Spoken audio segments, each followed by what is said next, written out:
It is Saturday morning. నేను 7 శనివార వ్రతం మళ్ళీ స్టార్ట్ చేసిన. శనగలు దేవుడికి ఎక్కిచ్చిన ప్రసాదంగా.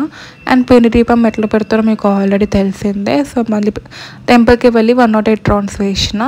ఫాస్టింగ్ అని ఏం పెట్టుకోలేదు. 12-12:30 వరకు అలా తినేద్దామని ఫిక్స్ అయిపోయినా.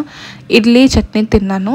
అండ్ దాని తర్వాత బోర్ కొడుతుండే. సో ఇట్లాంటి డిఐవైస్ కిచెన్ కోర్స్ చేసిన. అది బకెట్ది క్యాప్ దానికి మంచిగా పెయింట్ చేసి అట్లా కోడ్స్ రాసిన. ఎంతమందికి మీకు నచ్చిందో కింద కమెంట్ సెక్షన్లో కమెంట్ చేయండి. నెక్స్ట్ టైం డిఐవై చేసేటప్పుడు వీడియో తీసి పక్కా పెడతాను. అండ్ ఎందుకో డబ్బులు వేస్ట్, మనమే ఏదో ఒకటి ఇట్లా క్రియేటివ్గా చేసుకుంటే ఎంత బాగుండు కదా. అండ్ నా పర్సనల్గా ఆర్ట్ అండ్ క్రాఫ్ట్ నాకు చాలా ఇష్టం.